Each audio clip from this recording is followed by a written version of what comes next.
Buenas tardes, nosotros somos el equipo 5 que está conformado por Paula Lisset, Jimena Cavazo, Emilia Naís Donovan y su servidor Sergio. Les hablaremos del fortalecimiento de la respuesta del sector de la salud a la violencia basada en el género.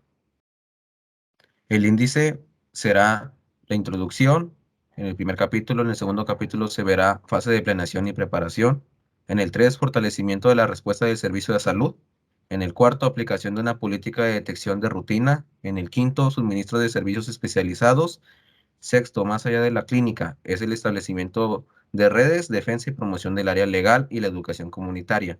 Y aparte, como extras, hablaremos sobre el origen y la historia de la conmemoración del día 8 de marzo, así como el nacimiento del movimiento LGBT, perdón, así como el nacimiento del movimiento LGBT, identidades de género y orientaciones sexuales. Bueno, empezando por qué es la violencia de género. Este se basa en que es toda la violencia contra la mujer. Se da por los actos, cualquier acto de violencia que es basado en el género, que tenga o pueda tener como resultado un daño o un sufrimiento físico, sexual o psicológico para la mujer. Bueno, existen muchos actos que dan como una violencia contra la mujer, y estos actos pueden ser todo lo que tenga que ver la violencia física, sexual, psicológica. Esta se puede producir en la familia. También se basa en malos tratos, en el abuso sexual de las niñas en el hogar, la violación en un matrimonio, la mutilación genital femenina y otras prácticas tradicionales nocivas para las mujeres. Los actos de violencia perpetrados por otros miembros de la familia y la violencia relacionada con la explotación.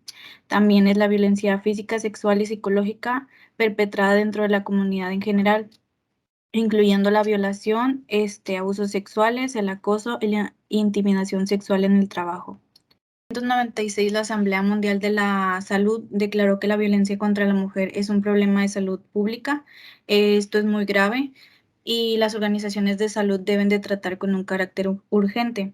Las y los profesionales de la salud a menudo desconocen las consecuencias que tiene la violencia basada en género, sobre todo en la salud de la mujer, y muchos siguen considerando que se trata de un problema social o cultural que no guarda relación con su labor profesional. Bueno, la Federación Internacional de Planificación de la Familia fue fundada en 1954 con vistas a mejorar la salud de las mujeres en las Américas.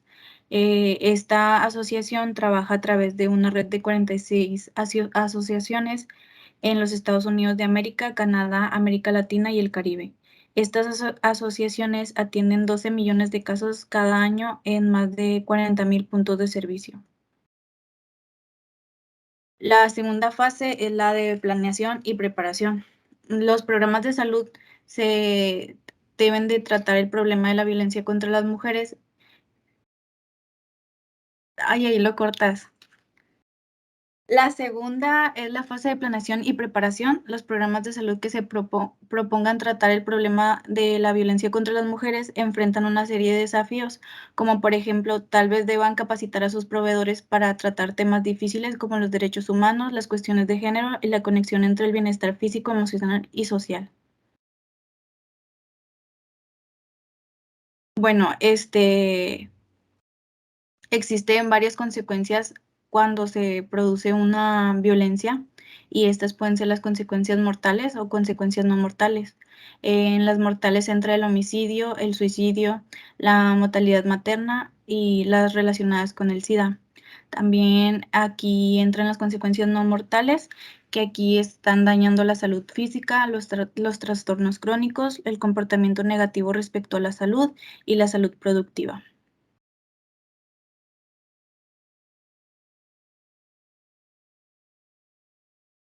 La mayoría de los estados del mundo han firmado acuerdos internacionales que establecen que la violencia contra la mujer constituye una violación de derechos humanos, y la triste realidad es que muchas sociedades poseen tradiciones culturales y normas que toleran o justifican la violencia contra la mujer y que culpan o estigmatizan a las víctimas.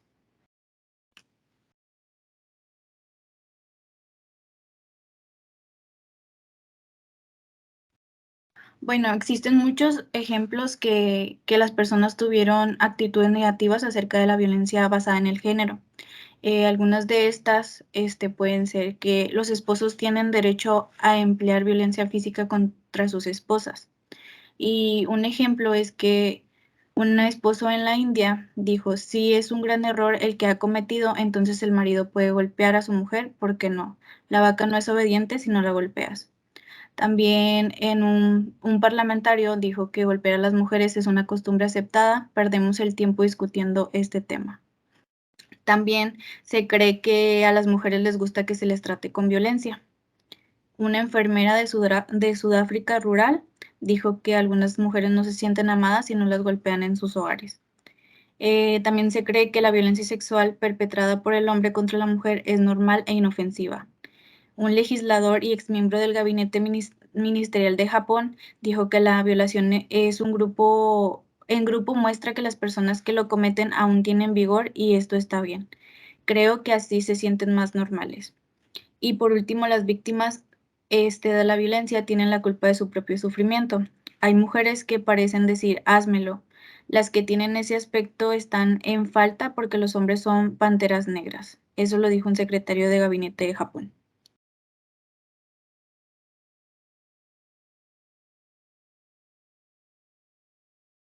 En el capítulo 3, bueno, el presente capítulo explorará cuáles son los elementos mínimos necesarios para proteger la seguridad de las mujeres y brindar una atención de calidad en vista de la violencia basada en género.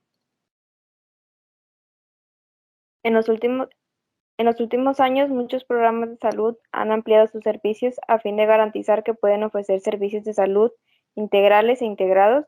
Por ejemplo, en lugar de concentrarse en los servicios de planificación familiar, muchos programas de salud garantizan que durante la orientación, los exámenes y las prescripciones en materia de planificación familiar, los trabajadores de salud también traten la cuestión de la prevención de las ITS y el VIH y otros temas de salud.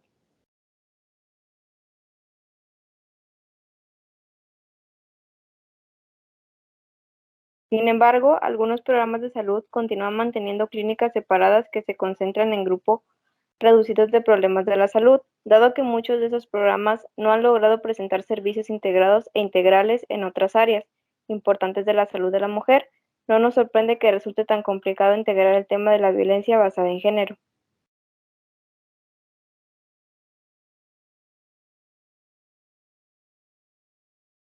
El esfuerzo por integrar la violencia basada en género en los servicios de salud depende en parte de la eficacia con que la organización haya logrado brindar a las usuarias atención integrada en otras áreas. Si las y los proveedores de servicio de planificación familiar no ven la necesidad de considerar la prevención de las ITS como parte de su trabajo, resultará igualmente complicado convencerlos de que reconozcan la importancia de la violencia basada en género. Por el contrario, proveedores que trabajan en programas de salud que ya han adoptado un enfoque más integrado de la salud de la mujer pueden estar más dispuestos a aprender a reconocer y atender las consecuencias de la violencia contra las mujeres. ¿Qué significa integrar la atención a la violencia basada en género en los servicios de salud?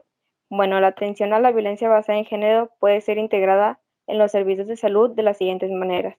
Las y los profesionales de la salud deberán conocer la prevalencia, los riesgos y las consecuencias de la violencia basada en género para la salud de las mujeres.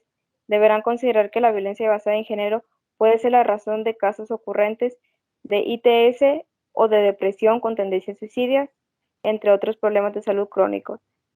Las y los profesionales de la salud deberán adoptar un enfoque holístico de la salud de la mujer que reconozca el grado de vinculación entre el bienestar social y emocional de la salud física de las mujeres.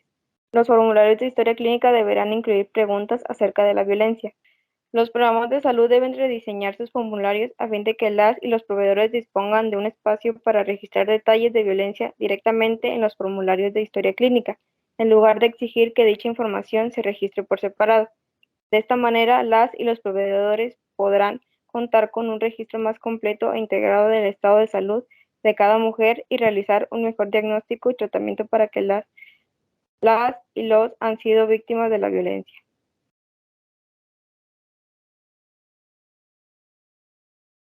Los programas de salud deberían garantizar que los integrantes del personal cuenten con las aptitudes necesarias para brindar intervención en crisis de las víctimas de violencia, aun cuando no dispongan de psicólogas. Los programas de salud deberán alentar a los y los proveedores a que colaboren con otros profesionales como servicios psicológicos o legales, como parte de su labor y no solo como favor a las víctimas.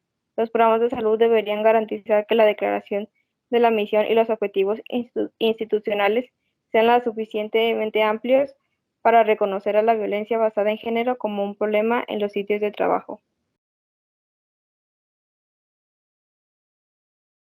Garantía de privacidad.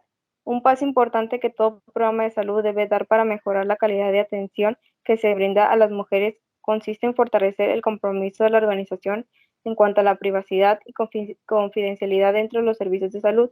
La privacidad y confidencialidad brinda confianza a las mujeres para revelar situaciones de violencia y abuso a sus proveedores y proveedoras de salud. También protegen a la mujer de futuros actos de violencia, asimismo revelar a otro tipo de información relativa a la salud, por ejemplo, el embarazo, un aborto o una infección de transmisión sexual. Puede colocar a la mujer en riesgo de violencia si esa información se comparte sin autorización con familiares, amigos o empleados.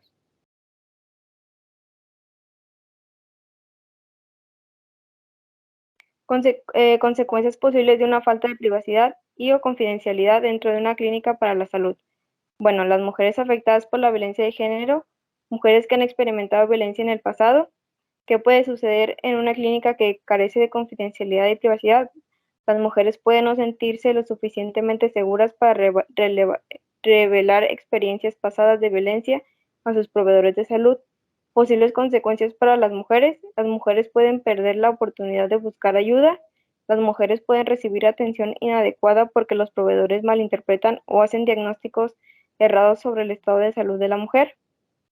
Mujeres afectadas por la violencia, bueno, mujeres que viven actualmente en una situación de violencia.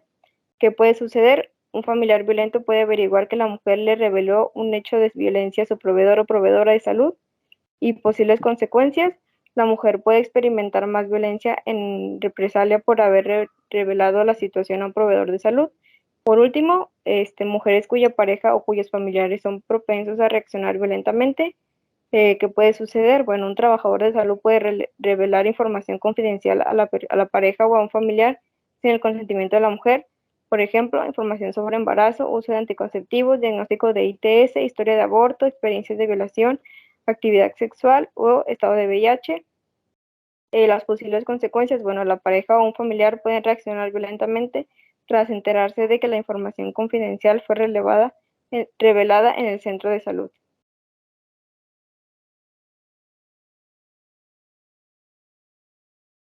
Fortalecimiento de la confidencialidad. La confidencialidad es otro componente esencial de la calidad de atención y de los derechos de la paciente en todo ámbito de atención de salud. Sin embargo, la confidencialidad reviste especial importancia cuando las mujeres experimentan violencia, ya que la violación de la confidencialidad puede tener consecuencias fatales para las mujeres que viven en situaciones de violencia.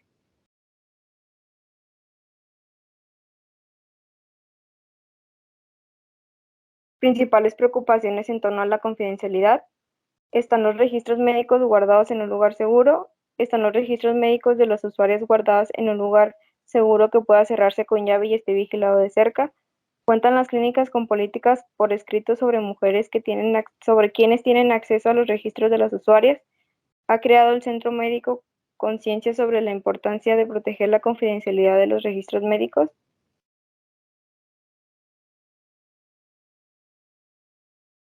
Tiene el Centro de Salud políticas claras en materia de confidencialidad que abarque los siguientes aspectos: si está permitido compartir información y con quién, otros integrantes del personal, otros familiares, madres y padres de los menores, autoridades locales encargadas de hacer cumplir las leyes, cuándo y cómo debe el personal obtener el consentimiento de la mujer antes de compartir información sobre su situación con un tercero, informar a las mujeres, en especial a las jóvenes, acerca de los límites de la confidencialidad.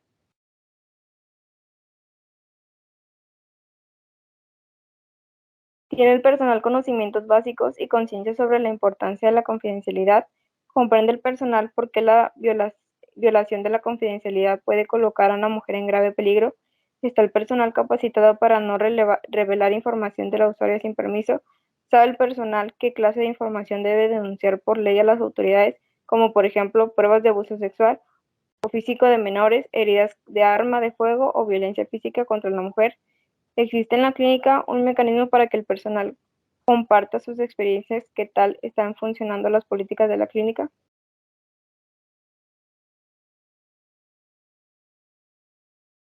Protege el personal la confidencialidad durante los contactos de seguimiento. Cuando el personal de salud intenta hacer un seguimiento de las pacientes en sus hogares, adopta medidas para proteger la confidencialidad de las mujeres, que implique, por ejemplo, preguntarle a la mujer de antemano si le gustaría ser contactada en el futuro y cómo debería ser el contacto, abstenerse de mencionar el nombre de la clínica o el motivo del contacto al hablar con un miembro del hogar. Desarrollo de redes de referencia. Por lo general, las mujeres que son objeto de violencia basada en género necesitan servicios que van más allá de la atención médica. Por ejemplo, esas mujeres pueden necesitar asesoramiento legal, un refugio temporal, apoyo emocional, servicios psicológicos, protección policial, alojamiento, empleo y servicios para sus hijos e hijas. Para las mujeres en situación de crisis, incluso aquellas que confrontan un alto riesgo de mayor violencia, la necesidad de estos servicios adicionales puede ser urgente y hasta podría salvarle la vida.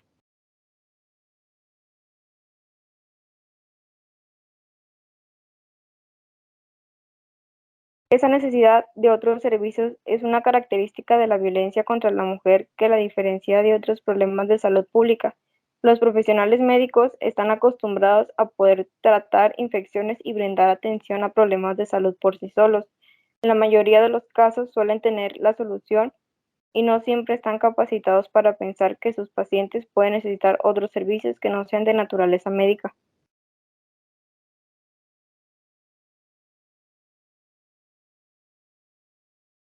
Para muchos programas de salud en los países desarrollados, alentar a las y los proveedores a efectuar referencias a servicios sociales o legales resulta prácticamente obvio, dado que en las comunidades suelen existir redes de servicio de alta calidad para los sobrevivientes de violencia. La mayoría de las ciudades de los Estados Unidos, por ejemplo, cuentan con organismos no gubernamentales que se dedican exclusivamente a brindar atención a las mujeres que han sido víctimas de la violencia doméstica o el abuso sexual.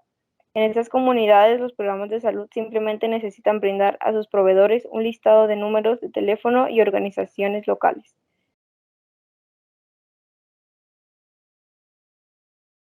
Sin embargo, en los países en desarrollo y en algunos ámbitos con pocos recursos en los países desarrollados, por lo general no existen redes de servicios accesibles de alta calidad y bajo costo.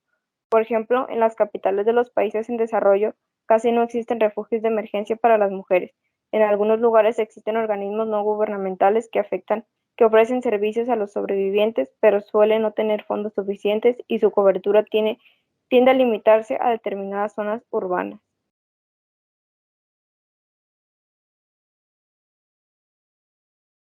Los servicios públicos o gubernamentales para las mujeres víctimas de violencia también tienden a ser limitados y muchos llaman la atención por su incompetencia y trato abusivo de las mujeres que asisten en busca de ayuda. La falta de servicios de referencia adecuados en muchos ámbitos representan un gran desafío para los programas de salud que desean tratar el problema de la violencia basada en género, dado que ello significa que los profesionales de salud que identifiquen a las víctimas de la violencia no siempre pueden ayudar a la mujer a obtener los servicios especializados que necesita. Muchos países en desarrollo simplemente no es seguro que un médico le aconseje a una mujer que realice la denuncia policial en persona si no la acompaña a alguien. A pesar de todo esos problemas, los programas de salud tienen la obligación de descubrir qué servicios existen en sus comunidades. Comprensión de los temas legales. Un paso importante con miras a fortalecer la respuesta que el servicio de salud se brinda a la violencia basada en género consiste en procurar que los integrantes del personal del programa de salud logren comprender de manera adecuada los temas jurídicos relacionados con la violencia contra la mujer. Los temas jurídicos son importantes para el sector de la salud por diversas razones a saber.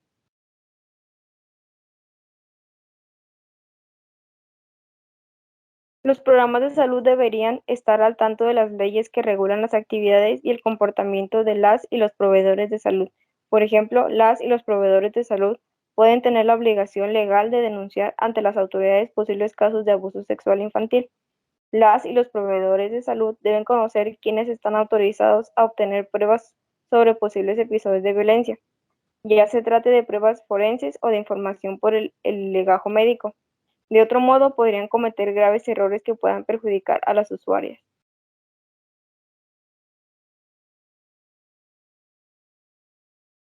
Algunos proveedores de salud no quieren hablar acerca de la violencia contra las usuarias porque temen verse involucrados en controversias jurídicas. Aprender más acerca del funcionamiento del sistema jurídico puede aliviar muchas de estas preocupaciones.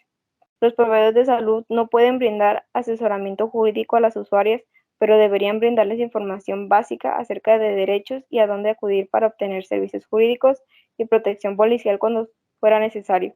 Finalmente, los programas de salud deben comprender los temas legales en materia de confidencialidad de la información médica, en especial todo lo referido al derecho de los adolescentes de recibir servicios sin el consentimiento de sus padres o a la posibilidad de mantener la confidencialidad de dichos registros médicos con respecto a los padres.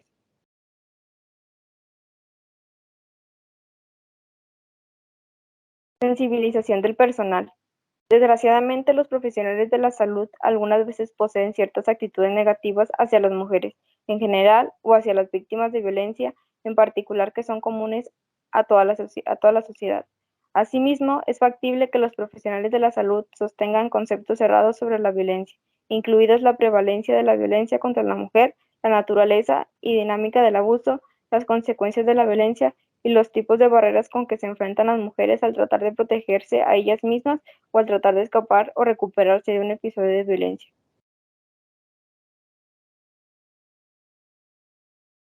Los talleres de sensibilización pueden tratar los siguientes temas: información internacional sobre la prevalencia y las consecuencias que la violencia basada en género tienen sobre la salud, información disponible en la población de la clínica, la comunidad, el país o la región acerca de los patrones y la magnitud de la violencia basada en género, los vínculos que existen entre la violencia y la salud y los argumentos que demuestran las razones por las que la violencia basada en género constituye un problema de salud pública que se relaciona directamente con el trabajo de los proveedores de salud.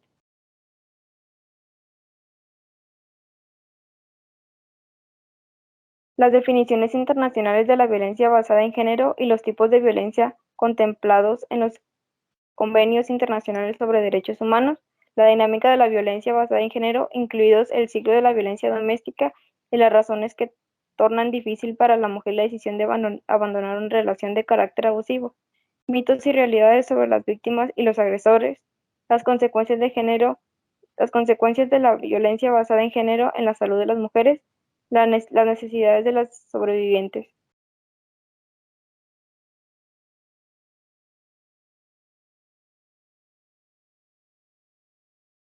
Capacitación de proveedores de salud. Generalmente los colegios, las facultades de medicina y enfermería, así como otras instituciones de formación de profesionales de la salud, no enfocan en formas adecuadas el tema de la violencia basada en género, particularmente en países de desarrollo. Por ende, y a los efectos de mejorar la calidad de la atención que se brinda a las mujeres que han sido objeto de violencia, las organizaciones de salud probablemente necesiten asegurarse de que su personal reciba capacitación adicional sobre los conocimientos y las capacidades relacionadas con la violencia contra la mujer.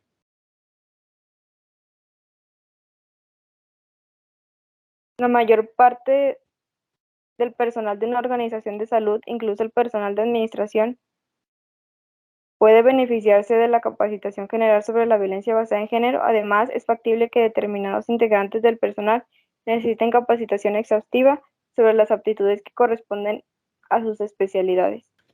Las organizaciones de salud pueden dar respuesta a las necesidades de capacitación de diversas maneras. Entre ellas pueden ser, como ya se mencionaron, talleres intensivos de capacitación, envío de personal seleccionado a cursos de talleres para que puedan transmitir esa información, esa práctica, contratación de nuevo personal con experiencia en la esfera de violencia basada en género, convenios de capacitación o apoyo permanente con particulares o instituciones con experiencias, distribución sistemática de materiales educativos a las y a los proveedores, así como la incorporación del tema de la violencia basada en género en otras actividades de capacitación para profesionales de salud. Desarrollo de políticas y protocolos clave. En esto entra principalmente el tipo de política o protocolo. El primero es el política de acoso sexual, razón por las que este tipo de política o protocolo es importante y los elementos que se debe abarcar. En este elemento, cada organización debe saber o contar con una política por escrito que prohíba el acoso sexual por parte de las y los integrantes del personal de salud hacia otros integrantes del personal o incluso hacia los propios usuarios. La política debe establecer principalmente tipo de actos y acciones que están expresamente prohibidos y se deben definir claramente en qué consiste el acoso sexual. Asimismo, se debe contemplar los procedimientos de denuncia de casos de acoso sexual, las consecuencias de violar esa política, y las organizaciones de salud no pueden abordar adecuadamente la cuestión de la violencia basada en género si no se garantiza previamente el respeto por los derechos de su propio personal y por los usuarios. Por ende, esa parte esencial de esa labor contar con una política sobre acoso sexual que establezca claramente los procedimientos que se seguirán en caso de violaciones de la misma. En políticas y protocolos sobre la privacidad y la confidencialidad.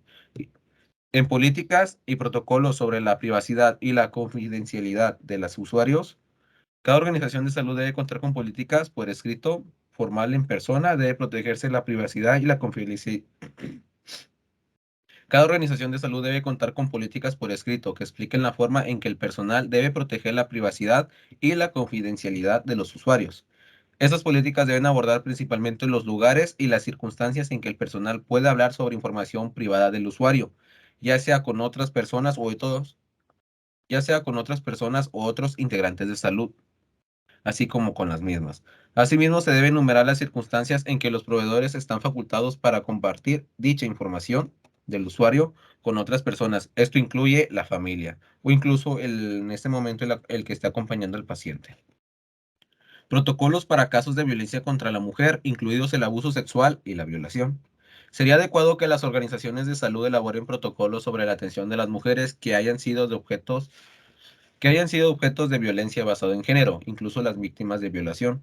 Esos productos pueden ayudar a las Estos protocolos pueden ayudar a los proveedores a saber cómo dar respuestas a las mujeres que declaran haber sufrido episodios de violencia y hacerlo de manera cuidadosa y preservando los derechos de las mujeres. Por ejemplo, en los casos de violencia sexual, el protocolo debe incluir pautas sobre los servicios de anticoncepción de emergencia y los exámenes de infección de transmisión sexual, para poder actuar y establecer un perímetro oportuno. Protocolos para suministrar atención en situaciones de peligro en crisis. Las organizaciones de salud pueden, las organizaciones de salud pretenden ofrecer, las organizaciones de salud pretenden fortalecer su capacidad de respuesta ante casos de violencia contra la mujer. Para esto deben elaborar protocolos que les permita brindar atención a las mujeres en situaciones de crisis o alto peligro, entre ellas los usuarios o las usuarias más bien que corren el elevado riesgo de suicidio o homicidio, de sufrir lesiones o un grave desorden emocional. El protocolo para situaciones de peligro y crisis deben incluir los temas tales como identificar los factores de riesgo, forma de garantizar que la mujer reciba por lo menos la asistencia básica necesaria, la identificación de las y los integrantes del personal que pueden brindar consejería emocional y planeación de seguridad.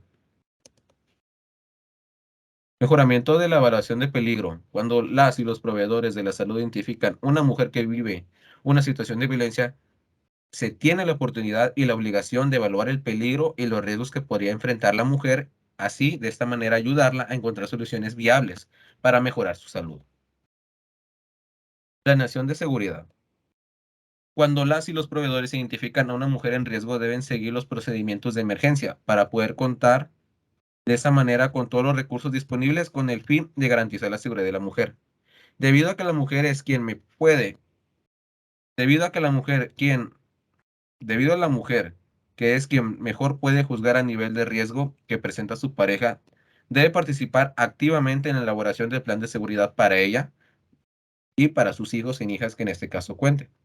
Una vez que él o la proveedora de salud evalúe el nivel de peligro de la mujer, se le debe ayudar a desarrollar un plan de seguridad. La planeación de seguridad puede involucrar el desarrollo de un plan para que la mujer se separe de su esposo abusivo, medidas para incrementar su seguridad incluso que antes se presente este tipo de situaciones. Prestación de servicios de emergencia a sobrevivientes de la violencia sexual. Los sobrevivientes de la violencia sexual, en especial de las relaciones sexuales forzadas, pueden sufrir muchas consecuencias. Entre ellas están los embarazos no deseados, infecciones de transmisión sexual, incluso el VIH y SIDA, complicaciones derivadas de los abortos, pues ya que pueden ser incompletos o inseguros, y pues de tener niños no deseados.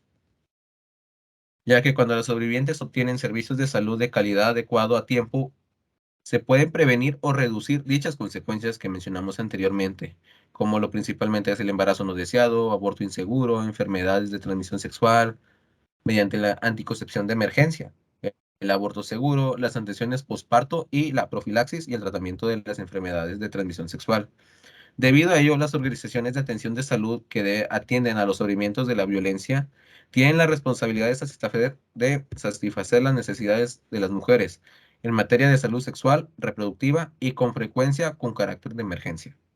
Cuando no cumplen con esta responsabilidad, pueden poner en peligro la salud, el bienestar y hasta la vida de los sobrevivientes de violación.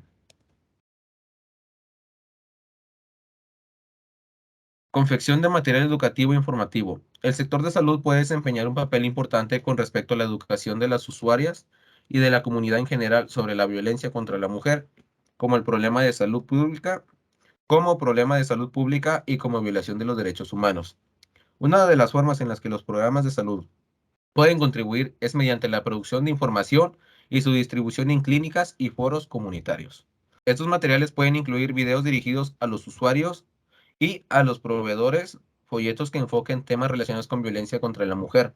Pueden ser tarjetas con información, sobres de recursos locales para las sobrevivientes, carteles que se puedan colocar cerca de clínicas u otros lugares de la comunidad. Es probable que es probable que los programas de salud quieran confeccionar o distribuir material sobre distintos temas relacionados con la violencia, ya sea de forma directa o indirecta, como lo pueden ser, pues, los derechos de usuarios en el servicio de salud, por ejemplo, la privacidad y la confidencialidad. Darles esa seguridad de atención cuando se le da en ese momento que lo que diga y mencione no saldrá de ese círculo de atención. También la violencia familiar, violencia de la pareja íntima, violencia sexual, abuso sexual en la niñez, servicios disponibles para los sobrevivientes de situaciones de violencia, leyes sobre la violencia contra las mujeres, precios de los servicios que podrían necesitar las y los sobrevivientes, derechos sexuales y reproductivos, derechos de la mujer y derechos humanos en general. Monitoreo y evaluación de la calidad de atención. Uno de los aspectos más importantes de la iniciativa regional fue la énfasis que puso en el monitoreo y la evaluación. La iniciativa fue diseñada para promover la colaboración entre el personal con experiencias en programas y en el personal con experiencia en la evaluación. Las y los planificadores asignaron gran parte de los fondos al monitoreo del progreso y de la evaluación de los resultados de la labor de las asociaciones. Esta colaboración no se permitió confeccionar las herramientas y las lecciones aprendidas, sino que también se hizo posible que las asociaciones modificaran sus servicios de manera que fueran aceptables desde el punto de vista tanto de las y los proveedores como de los usuarios. Aplicación de una política de detección de rutina. Al enfocar la detección de casos de violencia basadas en género, las y los investigadores utilizaron una gran variedad de términos. Se categorizan los diferentes tipos de detecciones de la siguiente manera. 1. La detección consiste en formular preguntas sobre violencia o abuso independientemente de que la mujer presente signos o síntomas de este. La detección selectiva consiste en formular preguntas sobre violencia de los casos en la que la o el proveedor de salud tengan razones para sospechar que la mujer es objeto de violencia o abuso por la presencia de ciertas señales o síntomas. La detección universal consiste en formular preguntas a todas las mujeres que frecuentan un determinado servicio de salud sobre experiencias de violencia o abuso independientemente de que presenten señales o síntomas. La detección de rutina. Este consiste en formular preguntas de manera sistemática sobre experiencias de violencia o abuso, independientemente de que las mujeres presenten señales o síntomas. Esto puede implicar la detección de todas las mujeres de la clínica, es decir, una detección universal solamente de ciertos grupos de mujeres, por ejemplo, las nuevas usuarias del servicio de salud reproductiva. Las investigaciones que se realizaron en diversos ámbitos demostraron que cuando las y los proveedores de salud formulan preguntas directas sobre la violencia basada en género, muchas mujeres hablan sobre sus experiencias de abuso. Esto también demuestra que el suministro a las y los proveedores de una lista estándar por escrito de preguntas a las usuarias constituye una ayuda para la evaluación más eficaz y sistemática de las experiencias de violencia que hayan sufrido las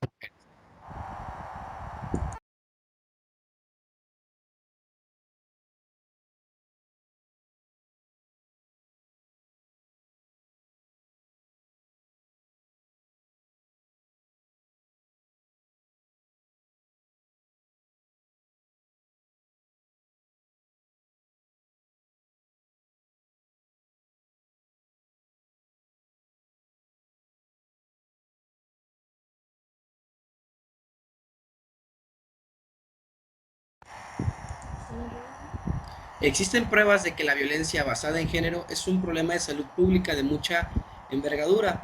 La violencia basada en género trae aparejadas muchas consecuencias para la salud de las mujeres, tales como lesiones, desórdenes ginecológicos, enfermedades de transmisión sexual, complicaciones en los embarazos, abortos, bebés de bajo peso y altas tasas de enfermedad de inflamación pélvica.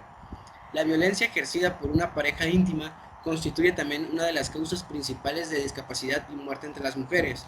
Algunos estudios demuestran que la violencia puede ser un problema tan frecuente como otras condiciones que las y los proveedores someten a detecciones. Es posible que la detección de rutina mejore el diagnóstico, tratamiento y asesoramiento relacionado con la salud sexual y reproductiva.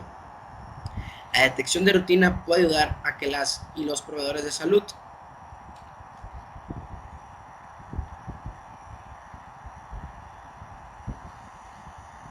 comprendan las causas precedentes de muchas condiciones de salud y brinden de esa manera información esencial para un diagnóstico y tratamiento adecuado.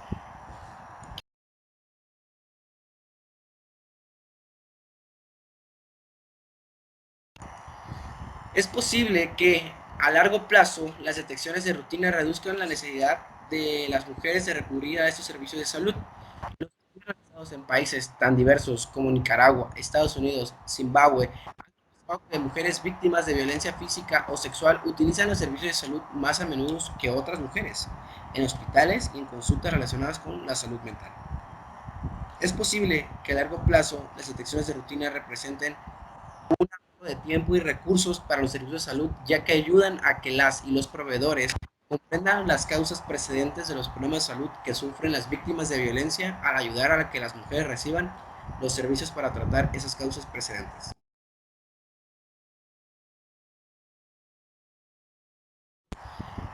Cuando se realiza de la manera correcta, la detección puede convertirse en una experiencia transformadora y terapéutica de esta forma.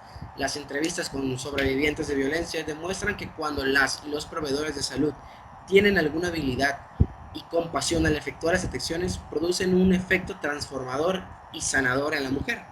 Es posible hacer entender a la mujer que está corriendo riesgos y que tiene derecho a vivir una vida plena y sin violencia. Aunque resta mucho por aprender acerca de los beneficios y riesgos de las detecciones de rutina, en distintos ámbitos, la experiencia Pro Familia, Impares, la FAM, sugiere que la detección de rutina para beneficiar a las mujeres sin presentar un riesgo necesario para su seguridad, siempre y cuando los programas se comprometan a establecer las garantías adecuadas. El principio clave para considerar si el programa de salud se encuentra preparado para poner en práctica una detección de rutina es el clásico principio de la medicina, que es no dañar.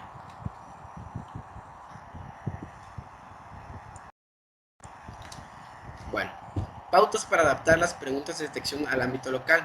Paso 1, pues buscar ejemplos de preguntas para realizar la detección que correspondan a las definiciones de trabajo.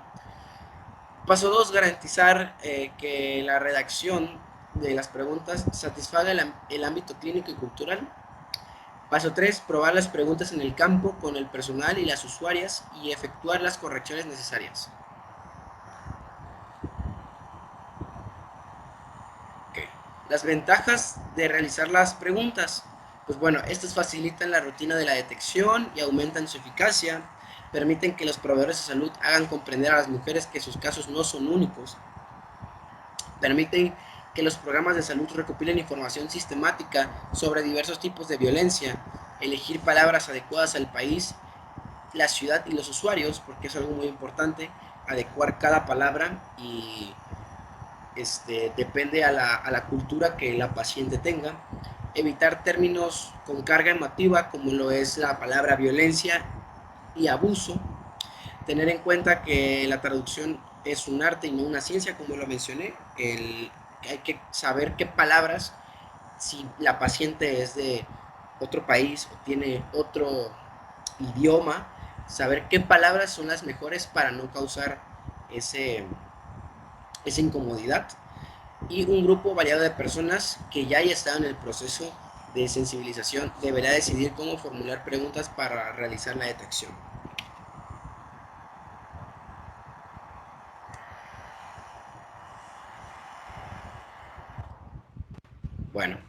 Ventajas y desventajas, formas de documentar los resultados de la detección. Los métodos para anotar respuestas, que serían reimprimir los formularios de historia clínica para que incluyan esta información, que es un sistema más integrado. La ventaja, este método integra por completo la información recopilada durante la detección a la historia clínica de la usuaria y alienta a los proveedores de salud a considerar la detección de la violencia basada en género como rutina habitual de la confección de la historia clínica. 2. Estampar en cada formulario de historia clínica un sello que contenga una tabla donde las y los proveedores puedan volcar información. El sello es una buena forma de incorporar la información en los registros médicos sin que sea necesario reimprimir estos formularios. Este es el método empleado en varias clínicas que participaron en la iniciativa regional. 3. Crear un formulario independiente que pueda ser adjuntado al registro médico de la mujer. Esto permite al programa de salud recopilar más información que puede incluirse en el formulario de historia clínica, como ya lo he venido mencionado. Sin embargo, funciona mejor si se le incluyen todos los registros de todas las posibles usuarias y no solo en aquellas que ya hayan contestado de una manera afirmativa. 4. Mantener un registro o una carpeta por separado donde se documenten las respuestas. Bueno, este método ha sido empleado en algunas clínicas. La desventaja es que conduce a que el proveedor de salud considere que la violencia basada en género no es un componente integral de la salud de la mujer, ya que no se le incluyen los registros médicos de la usuaria. Por lo tanto, después de cierto tiempo, resulta no ser un buen método. Sin embargo, podría emplearse de manera provisoria si por alguna razón las y los administradores de este programa no pueden dar garantías sobre la confidencialidad de los registros médicos que se archivan en el lugar. Bueno, ¿por qué es importante emplear grupos de ayuda para profesionales que trabajan con sobrevivientes de la violencia basada en género? Bueno, como trabajadores de salud, nosotros mismos somos las herramientas para nuestro trabajo. Si bien la eficacia del tratamiento que ofrecemos se ve optimizada por los avances técnicos y la experiencia, el uso adecuado de nuestros recursos emocionales y de nuestra sensatez es el principal factor que nos permite proporcionar a las usuarias la atención cordial que necesita. En muchos casos, esto da confianza a la mujer y ayuda a establecer relaciones interpersonales saludables y enriquecedoras. Las y los proveedores de salud que trabajan con víctimas de la violencia basada en género constituyen, junto con las y los docentes, uno de los grupos más vulnerables al desgaste emocional.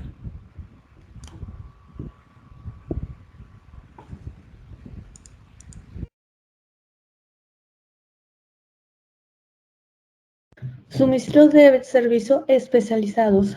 El mayor desafío para los programas de salud en los países en desarrollo consiste en suprimir la falta de servicios de referencias adecuadas para las víctimas de la violencia basada en género dentro de la comunidad, incluso las carencias de refugios y albergues, de asociaciones.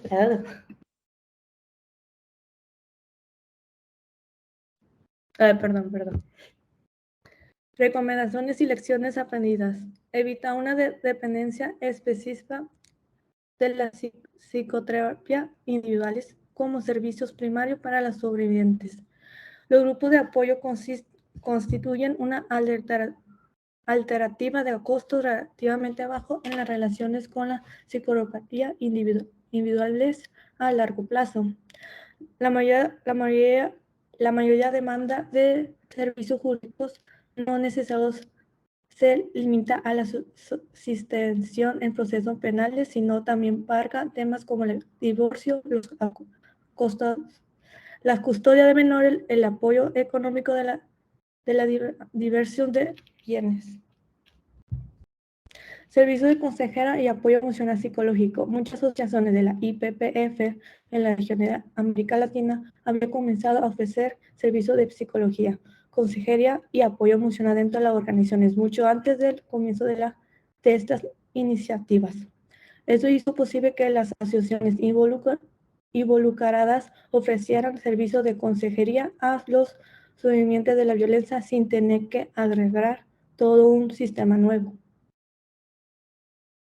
Servicios jurídicos. En muchos países de desarrollo, el sistema jurídico tiene serias limitaciones en lo que respecta a la protección de las mujeres de la violencia física y sexual. Muchos sistemas legales no consideran que la violencia intrafamiliar constituya un delito ni en teoría ni en la práctica. Aun cuando existen leyes contra la violencia basada en género, los procedimientos para hacerla cumplen son muchas veces inadecuados. Más allá de la clínica, en primer lugar, los sobrevivientes de la violencia pueden tener necesidades que superan la atención de salud, como la necesidad de obtener asesoramiento jurídico, protección pública, vivienda, apoyo económico y otros servicios sociales. Esas necesidades pueden llegar a ser hasta más importantes que la atención de salud, y ninguna organización nos puede presentar para si todos los servicios que pueden necesitar una sobreviviente. Alianza con otras organizaciones. Redes de acción social y promoción. Grupo de organizaciones que se unen para llevar adelante acciones destinadas a modificar políticas. Redes de referencia. Grupo de organizaciones que establecen acuerdos formales o informales para realizar el acceso de la sobrevivencia. Grupo de organizaciones que cambian esfuerzos para el tiempo determinado y con un objetivo específico. Participar en las redes de organizaciones pueden beneficiar a los programas de salud y contribuir a aumentar el marco de la lucha contra la violencia basada en género. Para alentar a otras organizaciones a colaborar, será necesario sensibilizar a la misma a fin de comprender a las violencias basadas en género a un programa de salud política. Educar a la comunidad para que conozca sus derechos. Derechos a las mujeres. El derecho derecho a la educación. Tiene derecho a recibir educación sin ser discriminada por condiciones sociales de clase, un origen ético. Derecho a la salud. Tener derecho a recibir un trato digno, con respeto y calidad para parte de la persona del servicio médico al que acudas. Derecho al desarrollo. Tener derecho a obtener bienes y propiedades. Derecho al trabajo. Tiene derecho a recibir un salario justo e igual a los hombres por el mismo trabajo. Derecho a la participación política.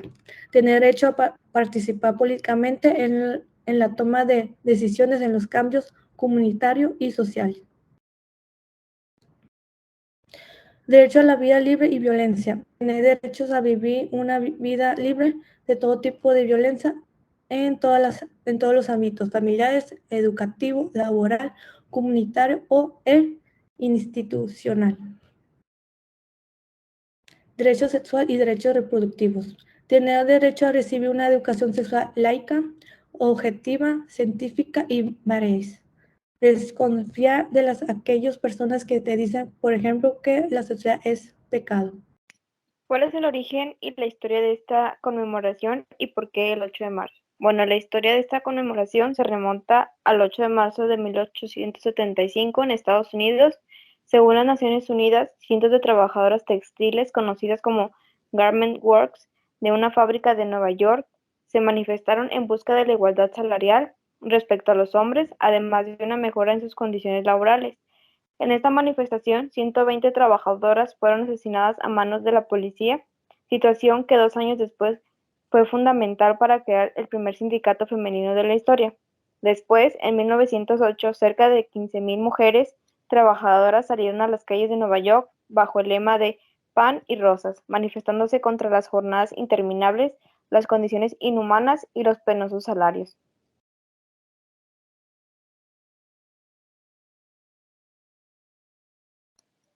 Tres años después llegaría el suceso que marcaría definitivamente el movimiento feminista, que sería el 25 de marzo de 1911.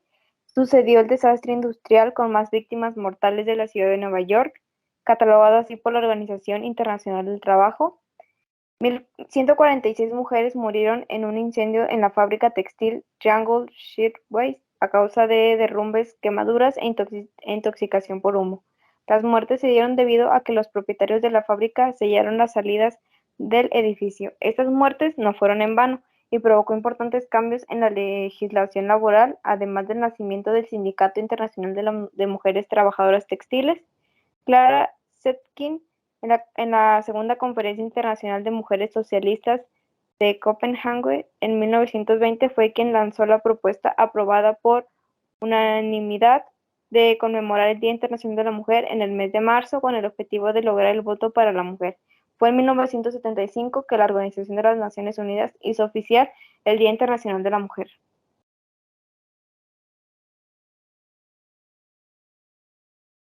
Bueno, ahora pasamos a cómo nació el movimiento LGBTIQ.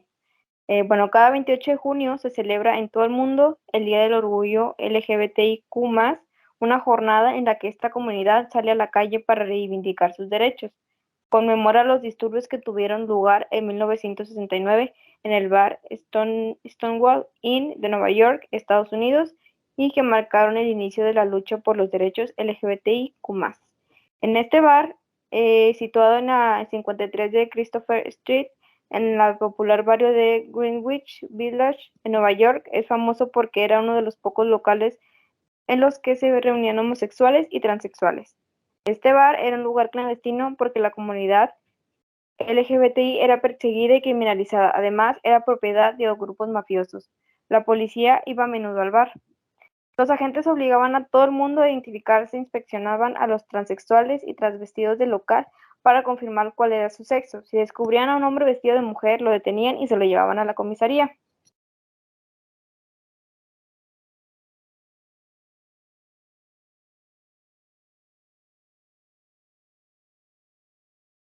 Una madrugada del 28 de junio de 1969, hace 50 años, la policía acudió a este bar como hacía de forma habitual. Sin embargo, lo que empezó como una actuación rutinaria derivó unos disturbios que pasarían a la historia. Por primera vez en la historia, el local, el 28 de junio de 1969, los clientes se rebelaron y se negaron a aceptar que los trataran como delincuentes. Los homosexuales no quisieron mostrar sus tarjetas de identidad y las mujeres trans no se dejaron inspeccionar. La policía perdió el control de la situación mientras los agentes estaban en el interior del local. A las puertas del bar se convirtieron unas 150 personas. La multitud estalló al ver cómo un agente agredía a una chica lesbiana a la que habían esposado.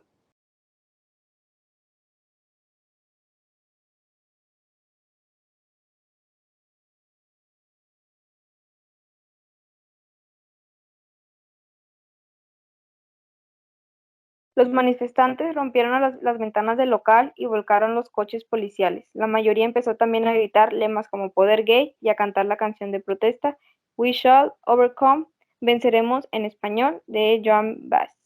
El incidente finalizó con 13 detenidos y varias personas heridas. Durante los días siguientes que sucedieron de las manifestaciones y actos de protesta. Durante estos actos, los manifestantes también se enfrentaron a la policía. Al cabo de unos meses, como consecuencia de estos conflictos, se crearon dos organizaciones de activistas gays, el Gay Liberation Front y la Gay Activist Alliance.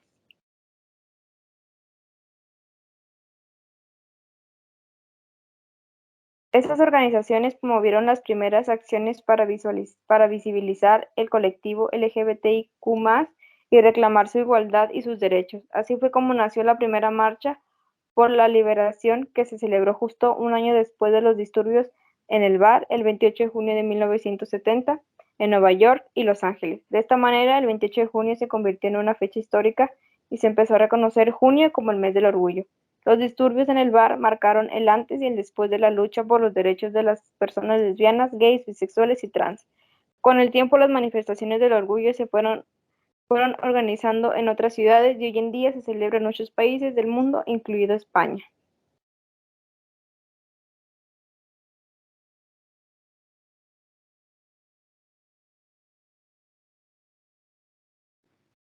Bueno, para entender las identidades de género, debemos de saber que la diversidad está presente en todos los aspectos de la vida. Es generadora de acuerdos y desacuerdos, ya que en esta se presenta uno de los principales conflictos actuales en nuestra sociedad. Cualquier tipo de diversidad cultural o sexual implica valores como la solidaridad, el respeto por las diferencias. La diversidad sexual hace referencia a las posibilidades que tiene una persona de vivir su orientación sexual e identidad de género de una manera libre y responsable.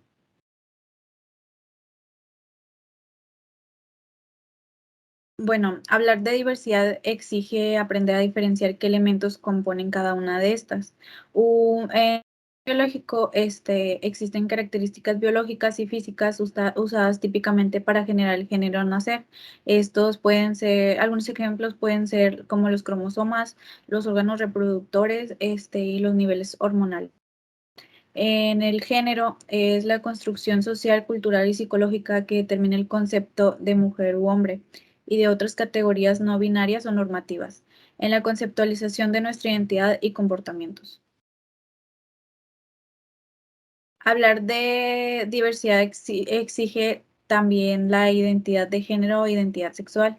Esta es la percepción y manifestación personal del propio género, es decir, cómo se identifica a alguien independientemente de su sexo biológico.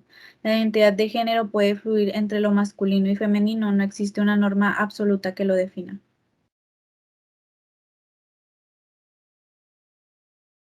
Algunas identidades de género, las trans. Es un término que engloba a todas aquellas personas que se identifican con un género diferente al asignado al nacer o que expresan su identidad de género de manera no normativa.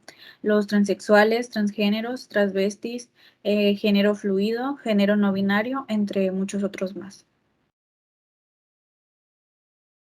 El transexual es una persona en la que su identidad de género difiere de género asignado al nacer. Existen muchas maneras de vivir y sentir la transexualidad. Algunas personas transexuales consideran necesario transformar su cuerpo. Esto lo hacen a través de hormonas o cirugía de reasignación sexual. El transgénero es una persona que cuestiona los roles masculinos y femeninos impuestos desde el nacimiento y decide construirse de forma opuesta o diferente a lo establecido socialmente. Este proceso de tránsito se da mediante las transformaciones corporales y procesos hormonales. Los transformistas son personas que ocasionalmente asumen roles de género opuesto, hombres que tienen conductas, atuendos y estilos femeninos contrarios a su propio género. Y también aquí entran las mujeres que disfrutan con conductas, atuendos y estilos masculinos. Los travestis son personas que expresan su género de manera permanente a través de la utilización de prendas de vestir y actitudes sociales y culturalmente consideradas propias del otro género, hombres o mujeres. No todas las personas travestis son necesariamente homosexuales.